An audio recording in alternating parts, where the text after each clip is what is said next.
მამისათა და ძისათა და სულისა წმინდისათა ამინ. გავაგრძელოთ ჩვენი საკითხი. ჩვენი სუსტი ძალების შესაბამისად მივიმსგავსოთ უფლის დიდ სიყვარულს ჩვენდამი, რამდენადაც ეს ძალუს მისი ხელით შექმნილ დაცემულ ადამიანს.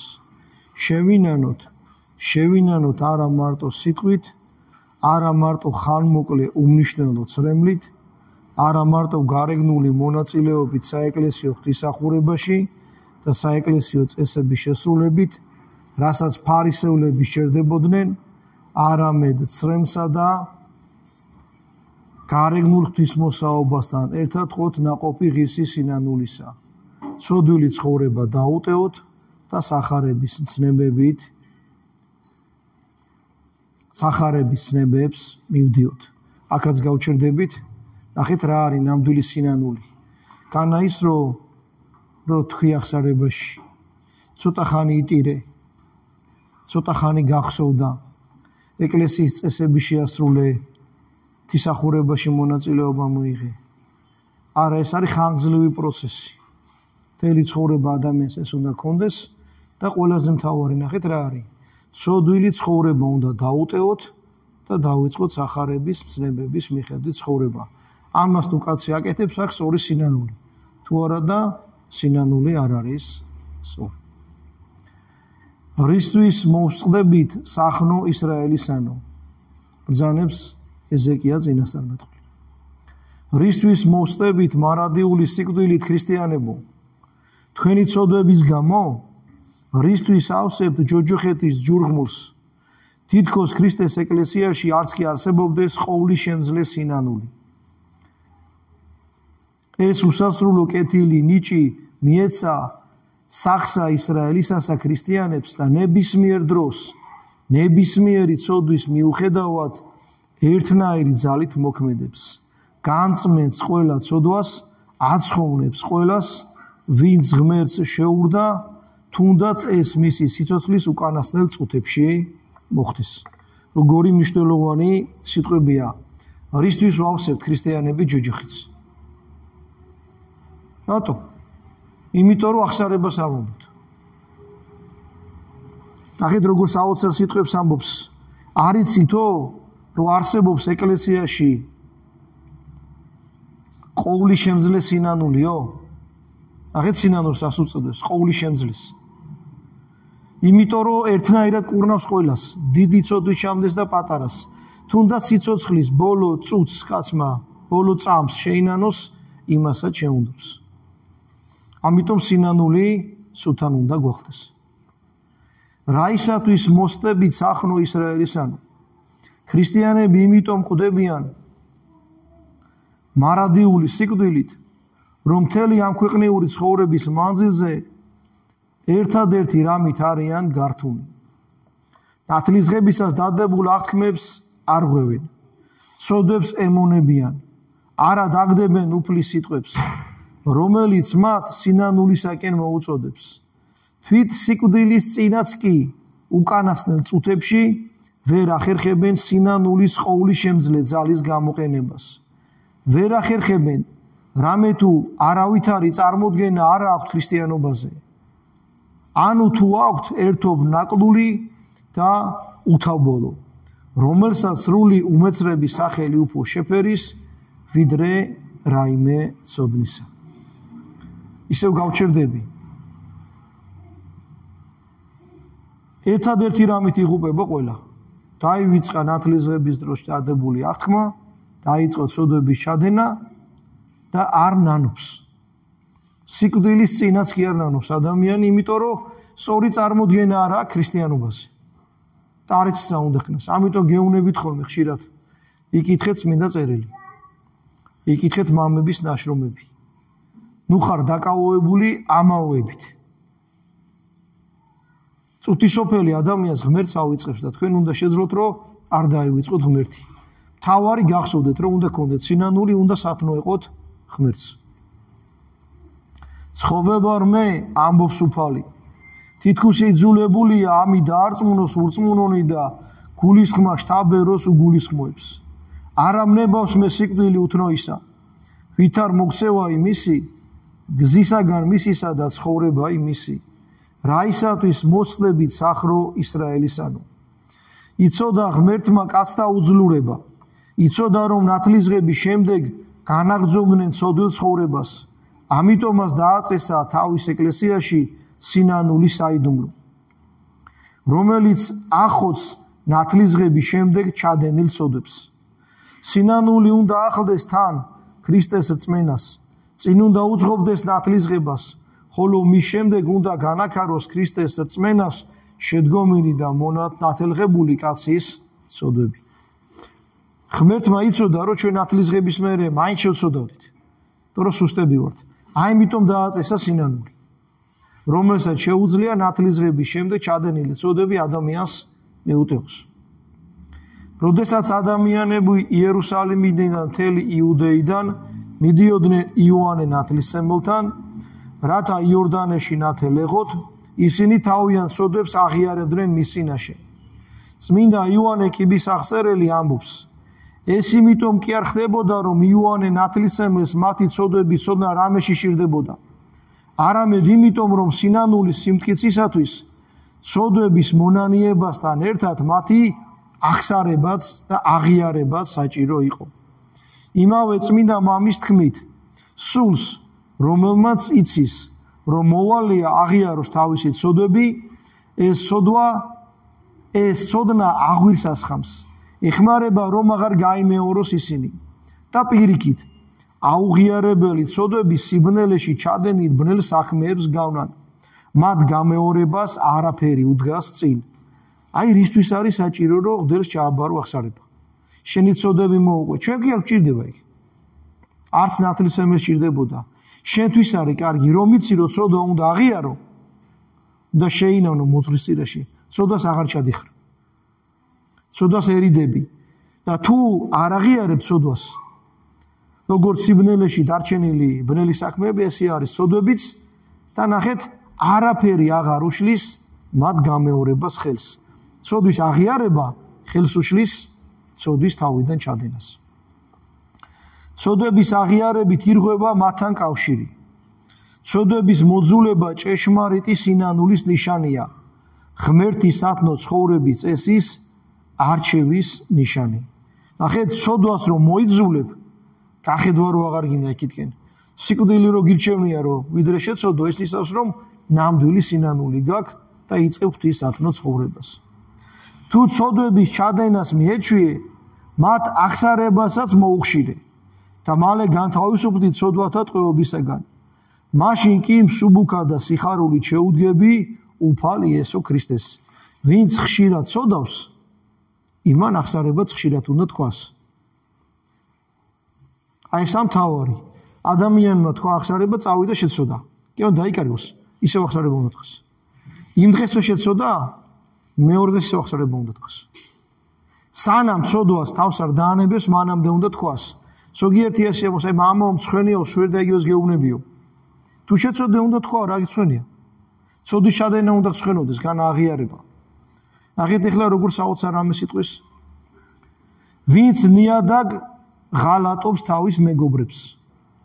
იმას მეგობრები ტრებად უხდებიან და შორდებიან, როგორც მოღალატეს, მათი დაღუპვის მოსურვეს.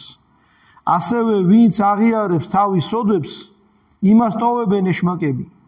რამე თუ დაცემული ბუნების სიამაყეს ეფუძნებიან და ვერ უძლებენ მხილებას და შერცხვენას. ნახეთ რა ემართება ეშმაკს. აღსარებას რო ამბობ, ცხვენია და მიდის, ვეღარ გეკარება. ამიტომ ხშირად უნდა ვთქვათ აღსარება. და მთელი გულით. ვინც განზრახ შეგნებულად ცოდავს, იმ იმედით, რომ მერე მოინანიებს. ის თვით ღმერთის მიმართ იქცევა მზაკვრულად. განზრახ და შეგნებულად მცოდველს უცაბედი სიკვდილი ეწევა და აღარ ეძლევა ის დრო, რომელიც შესანანებლოდად ქონდა განსაზღვრული.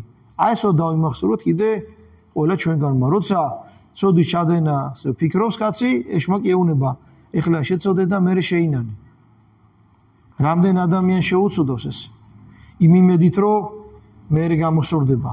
ნახეთ რას ამბობს წმინდა ეგნატე. ასეთ ადამიანი ღმერთს მალე გაყავს უცბად. აი დრო რო ქონდა შენახული რომ აი ახსარებას ვიტყვიო, ის დრო აღარ აქვს. ამიტომ შეგნებულად არასოდეს არ უნდა ვცუდოთ იმ იმედით, რომ მერე ამას ვიტყვი ახსარებაში. ახსარების საიდუმლოთი აღიხოცება ყველა ცოდვა, ჩადენილი სიტყვით, საქმით და გულისხმის ყოფით. იმისათვის რომ გულიდან ამოვიძირკოთ დიდი ხნის ფესგადგმული ცოდვილი ჩვევები, დროა საჭირო. საჭიროა მუდმივი სინანული. მუდმივი სინანული კი ნიშნავს გულის მუდმივ შემოსრულებას. მუდმივ ბრძოლას გულისმებთან და გრძნობებთან, რომლებიც გულში ჩაბუდებული ცოდვილი ვნებების გამოვლენისას წარმოსდგებიან. ხორციელი გრძნობებისა და მუცლის დათრგუნვას, სიმდაბლით ლოცვას და ხშირ ახსარებას. აი თუ გაქვს სინანული, ხშირად უნდა ლოცულობდე. სულ ახსარებას უნდა ამბობდე. ცოტას უნდა ჭამდე. ცოტას უნდა ლაპარაკობდე. სხვაზე არაფერს არ უნდა ამბობდე სულს, იმიტომ რომ შენ თვითონ ცოდებს ნანობ როგორ ლაპარაკობ სხვებზე რამეს. და ნახეთ სინანული არის ხანგრძლივი გრძნობა. ჩვენ ახსარებას ვიტყვით ემოცია იქნება და კაც გონია მოჩა ყველაფერი. არა, ის აღარ უნდა გააკეთო. იმას თუ მიუბრუნდი, ესე იგი შენი სოდვა არ შეინანე. ძმებო, ნეფსითი ცოდვებით დავკარგეთ წმინდა უმანკოება, რომლისთვისაც უცხო იყო და არა მარტო ცოდვა, არამედ ბოროტების ცნობაც. ამ უმანკოების სულიერი ნათლით მოვედით სოფლად, შემოქმედის ხელით ქმნინი. ჩვენ კი ის უმანკოებაც დავკარგეთ ნათლისღებით განახლების შემდეგ რომ მოგვენიჭა და ჩვენი შესამოსელი ხსნელის მიერ განსპეტაკებული ცხოვრების გზაზე 1000 გვარი ცოდვით შევბღალეთ. ერთადერთი დაგვრჩა განსაბანად წყალი სინანულისა და რა მოგველის თუ განწმედის ამ გზასაც უგულებელს ყოფთ. წარუდგებით უფალს ცოდვით შეპყრობილი სულებით, რისხვით მოხედავს ღმერთი შებიწულ სულს და ჯოჯოხეთის ცეცხლს გაუჩინებს სასჯელად. ნახეთ, ღმერთმა ხო უმანკო დაგვბადა, როცა შექმნა ადამიანი, ცოდვა არ ქონდა კაცს. ბოროტება რა იყო, ეგეც არ იცოდა. მაგრამ შეცოდა კაცმა. მერე ღმერთმა თავისი შობით, თავისი მოღვაწეობით, ჯვარცმით, აღდგომით, ამაღლებით, სულიწმინდის დაარსებით, თუ დაარსა ეკლესია, გაქვდა ნათლისღების ღირს და რომ მოინათლე შენც უმანკო გახდი. მაგრამ ცხოვრებაში ისევ ჩაეფელი ცოდვებში. რაღა დაგრჩენია, რო გადარჩე რა? გულწრფელი სინანული. და ისმის კითხვა აქვე, რა მოუვა იმ კაცს, ვინც არ შეინანებს.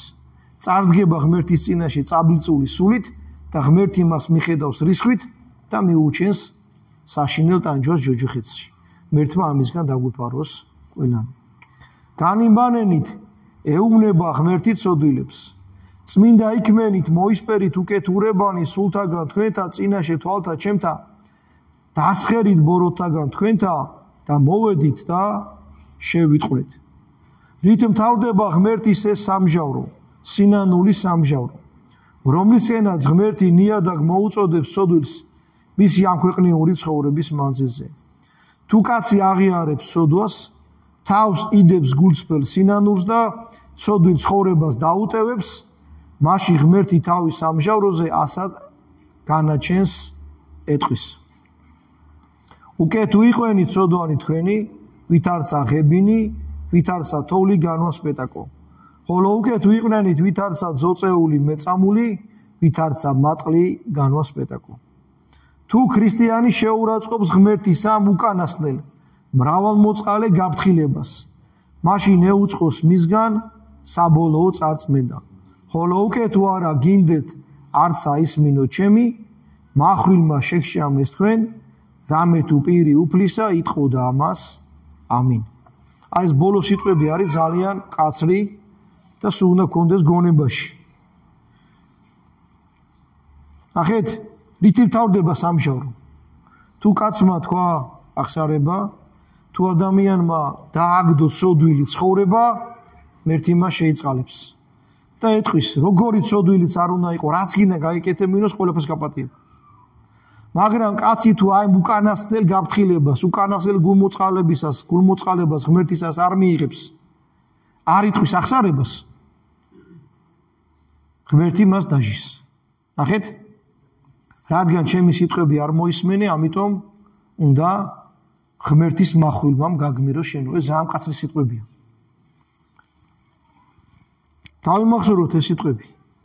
ეხლა მიცვალებულთა ხსენებაა და მიცვალებულებისთვის ლოცულობთ.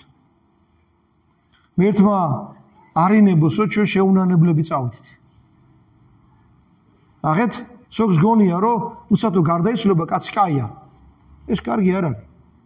ხშირ შემთხვევაში იმიტომ რომ საყვარი იყო ეს კაცი ღმერთის მოტყუებას კი ქონდა ჩაფიქრებული და ღმერთმა წაიყვანა. ფიქრობდა რომ აი მე გამოსორდები. ერთხელ მახსენდება და ზუსტად შეიძლება ვერ ვთქვა, მაგრამ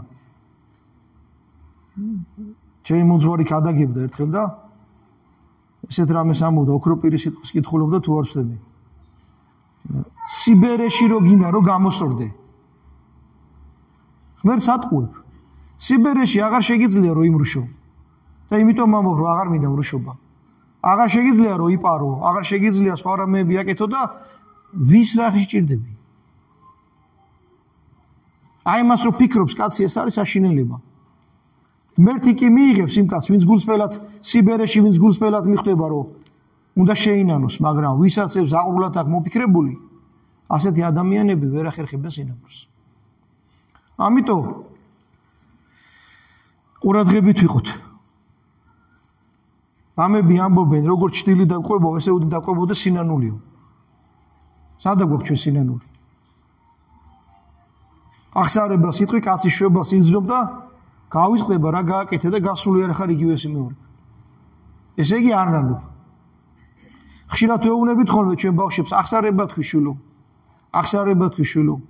ნუდებ ახსარებას. გეუბნება იცი რა დღეს სასწაული მქონდა, ხვალე უნივერსიტეტში მივდივარ, ესე მეგობართან უნდა წავიდე. აი ესე ატყუებს ეშმაკი ადამიანს. წადი ახსარება თქვი, ნახე ეშმაკი შეშინებულია რომ ახსარება არა თქვა, იმიტომ რომ იცის რომ რაც არ უნდა ჩაგედინა ღმერთი გაპატიებს. ბოლო წუთაც რო თქვა, მაშინაც გაპატიებს. და შენ არ ამბობ ახსარებას. და რა იცი რამდენი ხანი იცოცხლებ. ეხლა ჩვენი მიცვალებულების ენებაზე ვარ შეკრებილი, ზოგი ახალგაზრდა წავიდა. ზოგი ჩვილი წავიდა, ზოგი ღმერთმოხუცი წავიდა, ზოგი უეცრად გარდაიცვალა. ზოგს დიდხნიანი სინეულება ქონდა. არ ვიცით ხო? ამიტომ ხშირად უნდა ვთქვათ, ახსარება და კარგად დავიმახსოვროთ, გარეგნული სახე არ არის აუცილებელი. თავარი უпроსორად. მერე უნდა სინანული კონდეს. ყველაზე მთავარი ის არის, რომ ცოდვილი ცხოვრება თუ მიატოვე და ღვთისმსახურებები ცხოვრება, ესე იგი ნამდვილი სინანული გაქვს. არ შეიძლება ადამიანმა იმედი დაკარგოს. აი ცოდვილი ვარ, რა გამომასწორებს. უამრავი ადამიანი, აი ვისაც ვერ წარმოვიდგენდით, რომ წამოდგებოდა ფეხზე. არა მარტო წმინდანების ცხოვრებაც, აი ჩვენი პატარა რაც კი გაგვივლია, ესეც გვეუბნება, რომ ისინი გამოსწორებულან, იმიტომ რომ ნამდვილი სინანული ჰქონდათ. ნახეთ? უძლეველი და ყოვლისშემძლეა სინანული.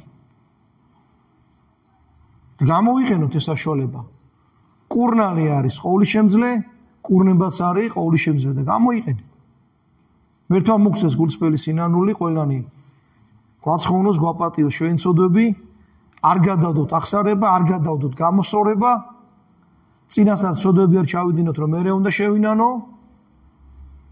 იმიტომ რომ ასეთი ადამიანები მე როგორც მოვისმენთ ვეღარ ხვდებიან ღირსი სინანულისანი. როცა მიხვდები, აი მაშინ უნდა დაიწყო გამოსწორება. ის სულიწმინდა მიგახვედრა, გამოგაფხიზლა, აბა, გამოფხიზდი. გაგაღვიძა ცოდვის ძილიდან, ჩამოგაბერტყა ის ტვერი, რაც უთისოფელმა დაგაყარა და არ უნდა გადადო. გადადებ დაიღუპები. ერთმა წმინდანების ლოცვებით, ჩვენი ფარული წმინდანების ლოცვებით, გულწრფელი სინანული მოხსეს უყოლას. ამინ. ეხლა